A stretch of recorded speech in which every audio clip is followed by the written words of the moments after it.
Does this YouTuber deserve all the backlash that they're getting right now? For those that don't know, Marques Brownlee, MKBHD, is notorious for his ability to destroy a tech startup with just a single video, but now he's launched his own tech startup, and it's being met with a lot of harsh criticism. So the tables have kind of been turned, so to speak. The app that he's launched is a wallpapers app. Personally, I'm not really interested in it at all. I'm not going to be reviewing it in this video. I haven't downloaded it, and I have no plans to. But I am very interested in the social dynamics of this situation as it unfolds. So in this video, we're going to be looking at that, and we're going to be taking a deep dive into the ever-evolving relationship between the entrepreneur and the influencer. So let's start out with just a quick Google here. Legacy Media says, YouTuber gets canceled for selling wallpaper app at $50. Reddit says, I'm a super fan. This wallpaper app has legitimately changed my opinion of him. We go on to X. This is the man himself responding to some of this criticism. Let me move my window out of the way a little bit so you can pause to read if you want. And then just scrolling through the comments, there's some that are supporting him, but generally the response is quite harsh and is pretty bad.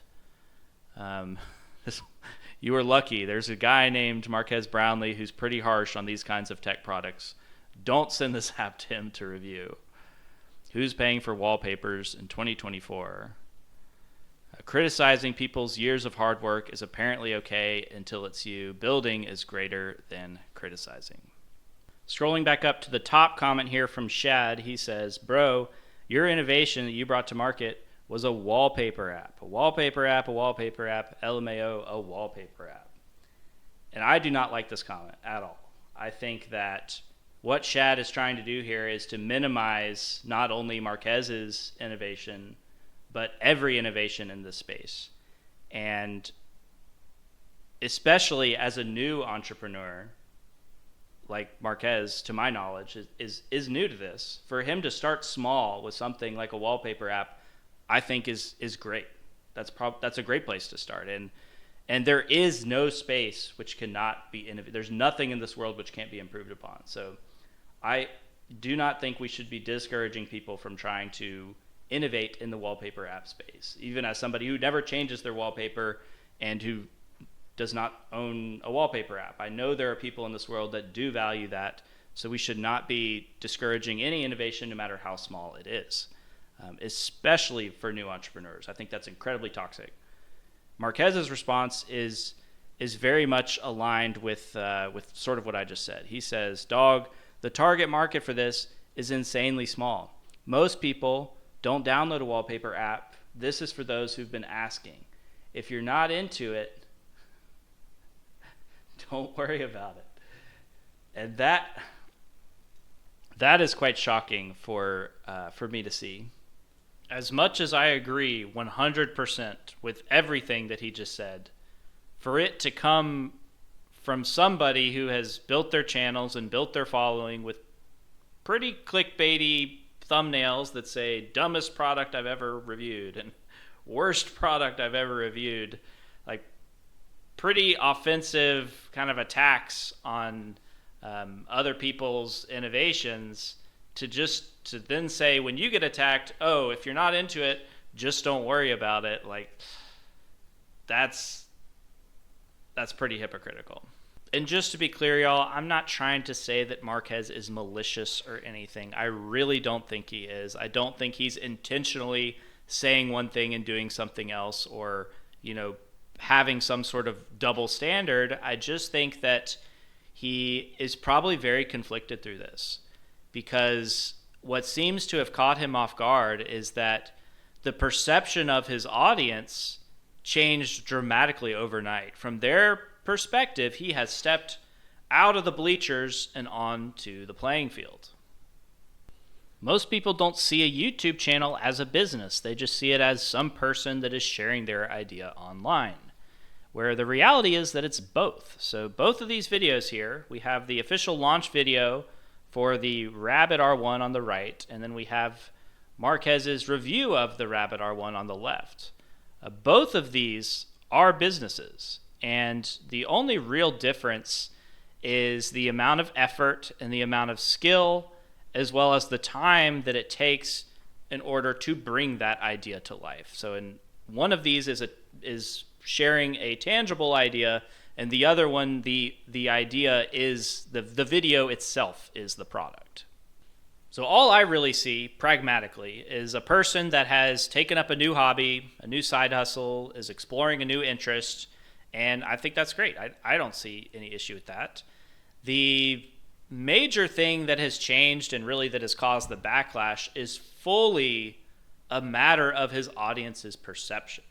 And so it'll be really interesting to see how Marquez responds to this. I could see it really going two ways realistically. One, he could sort of try and tiptoe back to the bleachers. Again, the bleachers don't even exist. There's no clear boundary between what is the bleachers and what is the playing field. We're all just people. But he could try and go back into that sort of zeitgeist that his audience has created in how they perceive him. Or two, what I hope that he does, I hope that he continues to venture forward, that he is bold and continues to innovate despite the backlash, despite the somewhat harsh response from some of his audience, because I think that the best innovations happen at intersectionalities between different disciplines. And Marquez right now, perhaps better than anybody else in the world, has a very full understanding of the competing perspectives and competing priorities of both the tech founder and of the influencer. And so I think there's a lot of value and a lot of innovation that he could create if he's able to kind of to get through this negativity.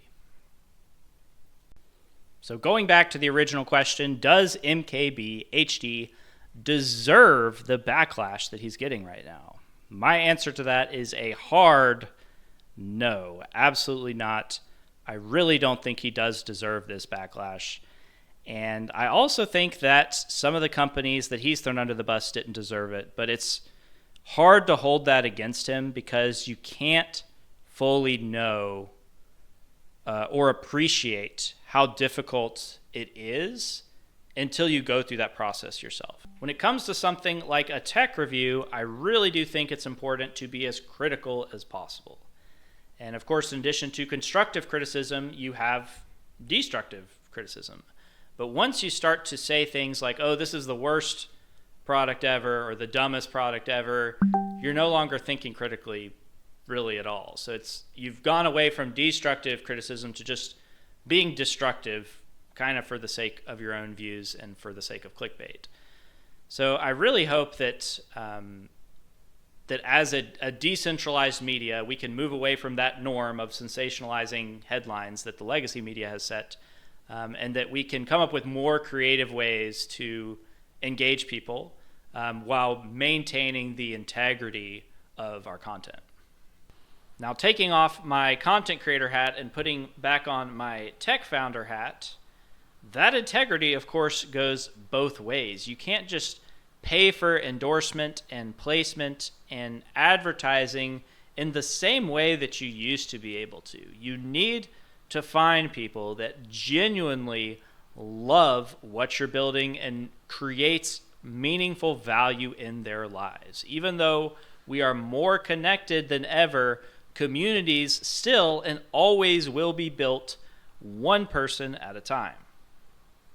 This is one of the most common mistakes that I see from modern day founders, is that they're trying to create these all-encompassing, all-serving solutions rather than focusing on a small number of people to serve really, really well. And the value of finding that community to grow with and to scale with just cannot be understated. You've got to nail it before you scale it, and nobody nails it on the first attempt.